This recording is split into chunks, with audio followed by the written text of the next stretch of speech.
Hi, I'm Curious Vedanth and welcome to my podcast. Today, my guest is Priyanka Gupta Sarvaiya, who is a quilling artist. She has gained accreditation from the UK Quilling Guild in 2018 and from the North American Quilling Guild in 2020. She is the first and only accredited quilling artist in Singapore. Hi Priyanka, welcome to my show. Hi, Vedant. Thank you so much. And I'm so excited to be here. I'm excited to interview you too. Yay. Let's start. So Priyanka, I am curious to know what is quilling? What is a quill? A quill is usually the pen that, earlier times people used to use, and it was used to call a quill.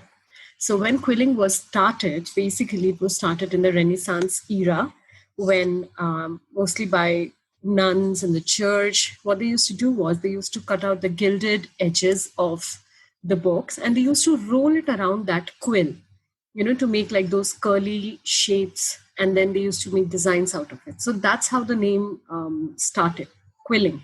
But essentially, if you talk it in the terms of craft, quilling is basically the art of rolling narrow strips of paper into meaningful designs.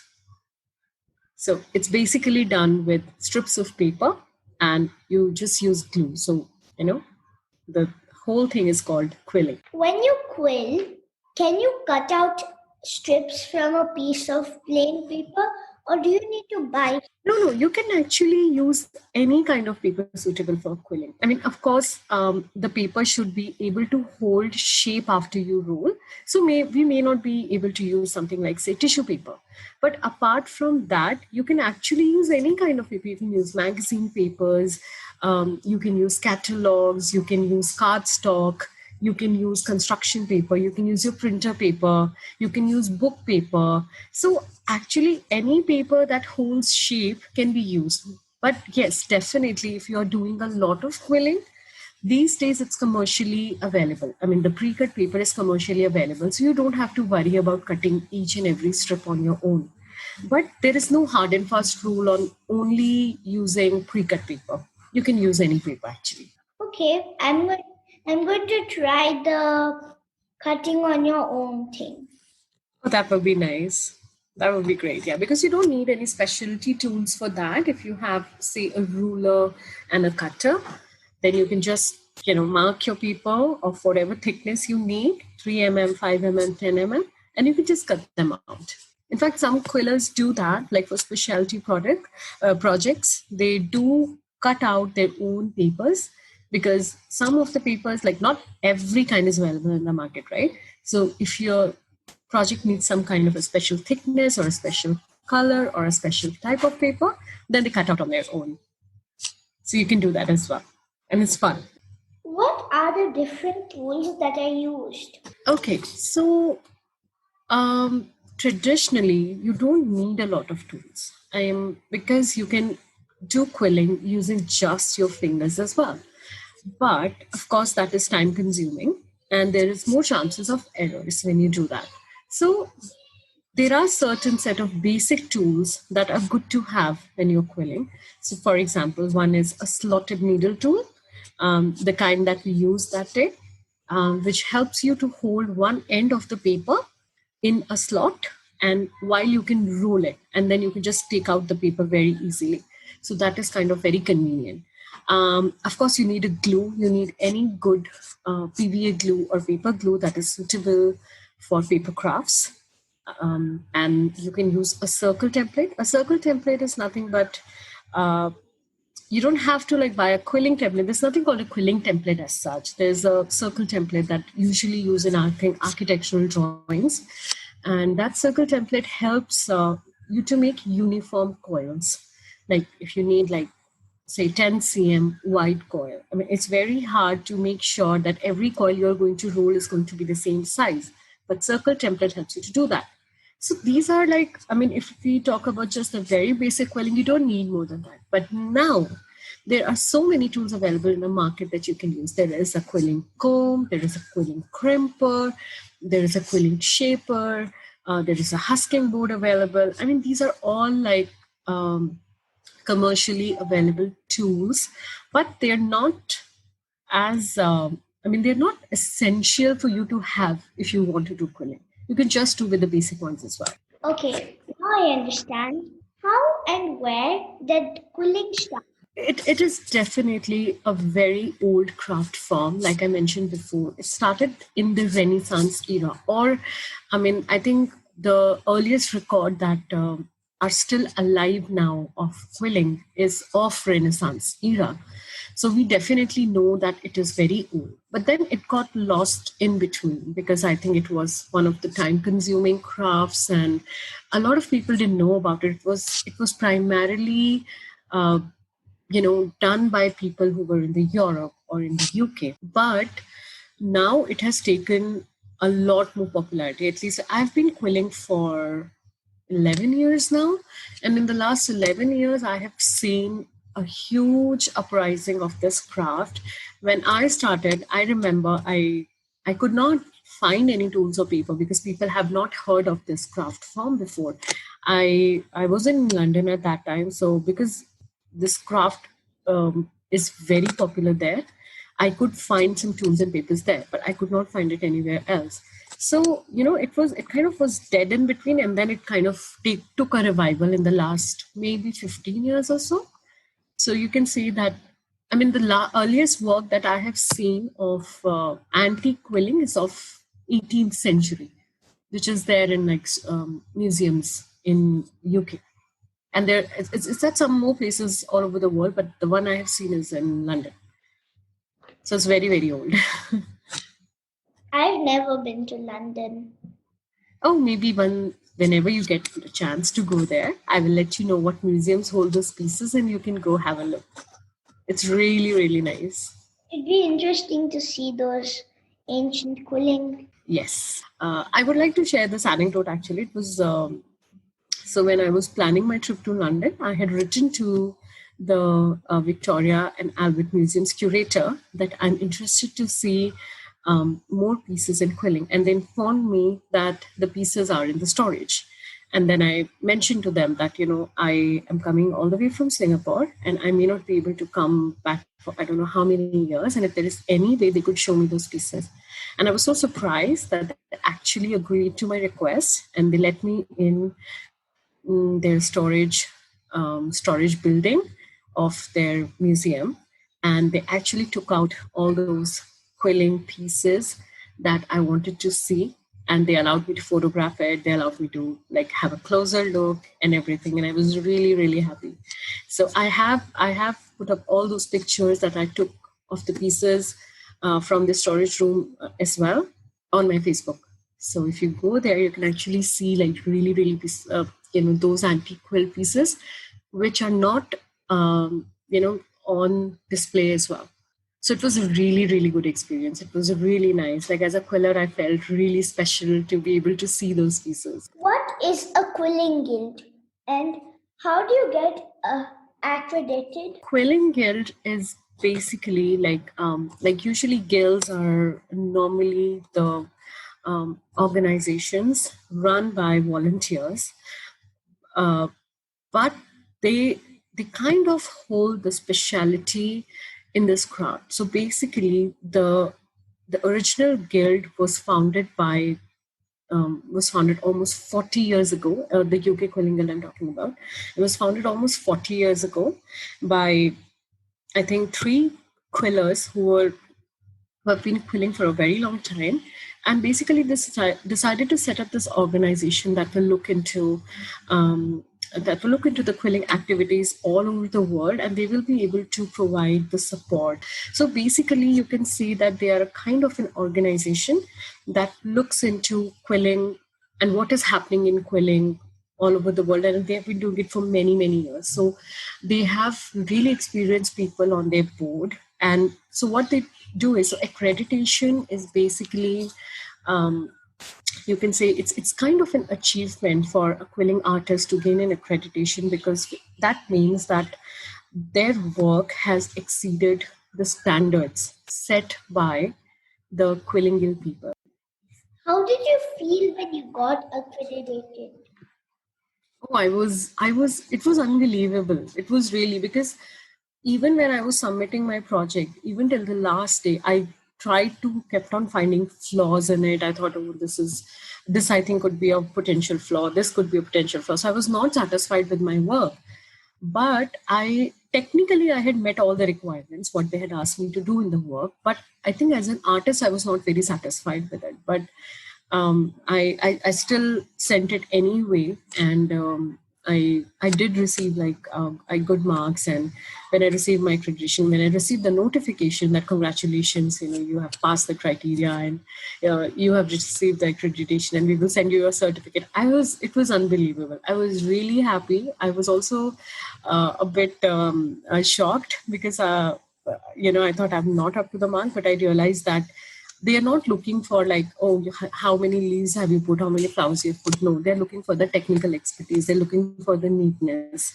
They're looking for the balance that you've created in it. So as an artist, I may not be satisfied, but as a quiller, it was really, really. So the experience is amazing, and the feeling is like out of the world when you get it.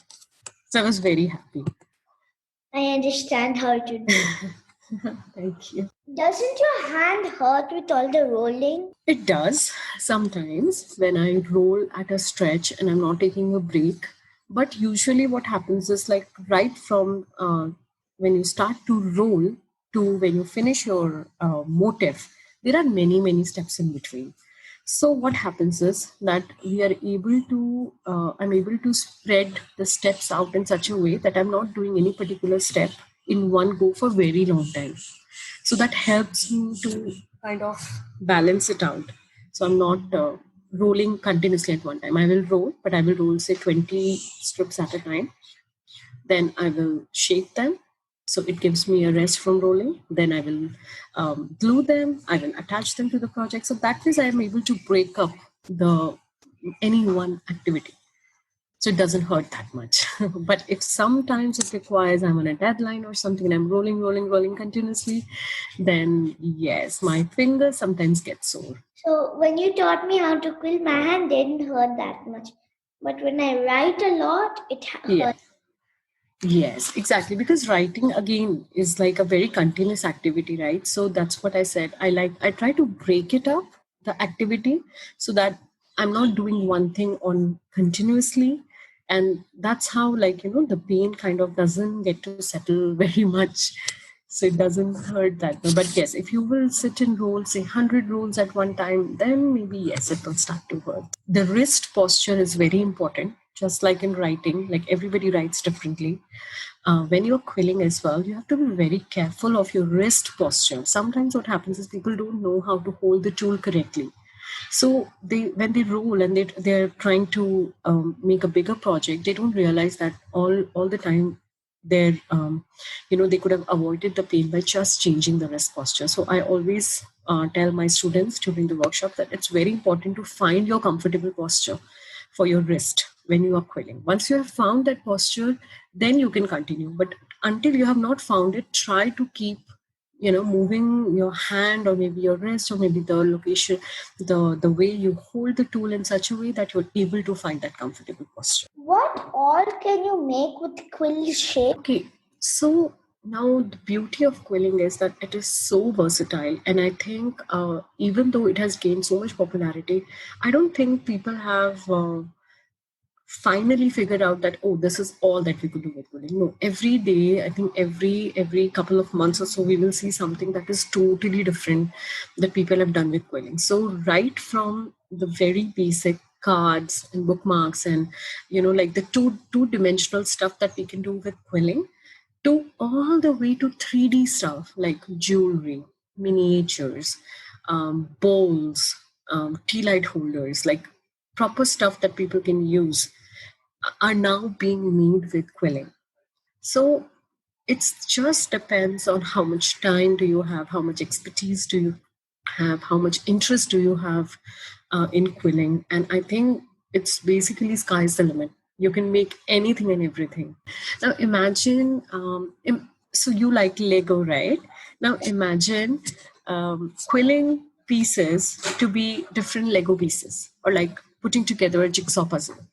You can make your pieces in such a way that once you join them together, they make into something different, or they make into something functional. The only thing is, it depends. Like some people enjoy making only 3D quilling. They're not interested in making cards or bookmarks and the other two-dimensional stuff that we are creating. What made you choose to be a quilling artist?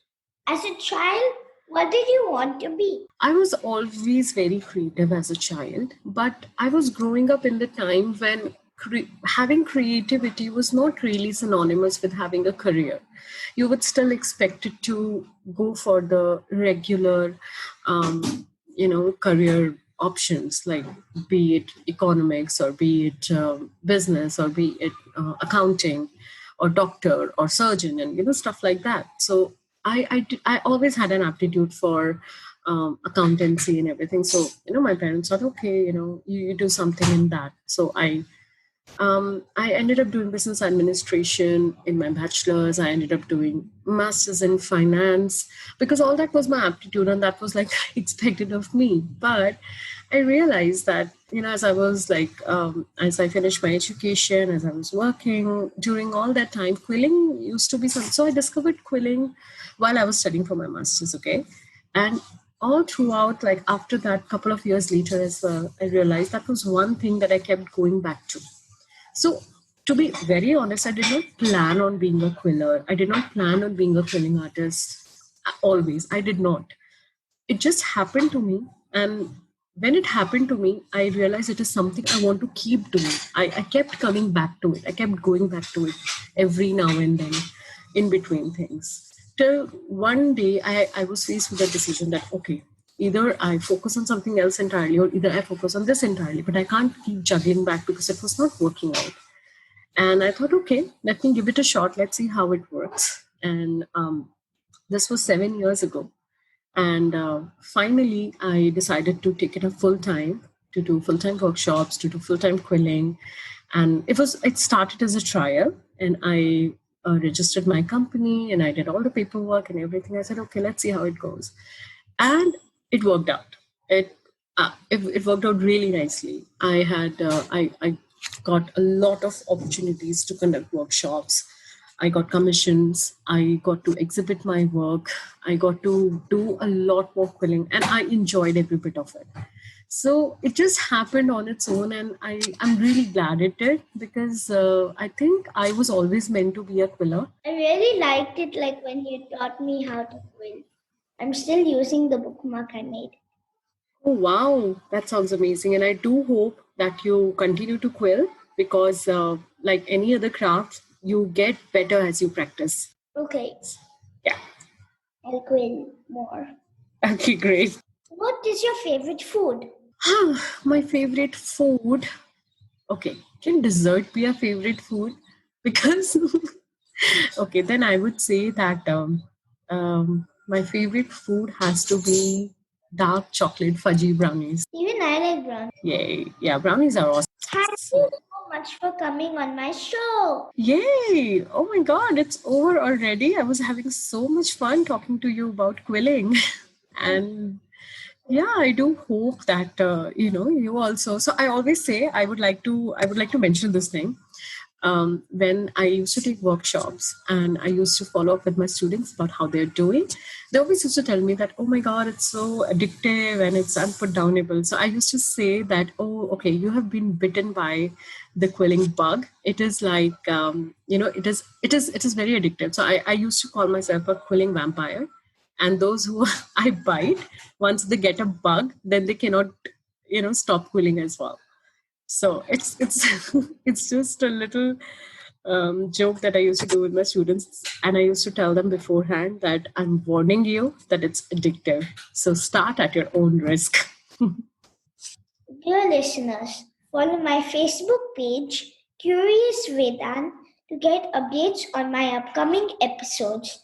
To listen at leisure on your phone, to get notified about future episodes, Subscribe by searching for Curious Vedanth wherever you get your podcasts, such as Apple Podcasts, Spotify, Stitcher, Google Podcasts, and many more. You can also listen to my show on curiousvedanth.com. Thank you for listening to Curious Vedanth. And don't forget to rate and leave comments.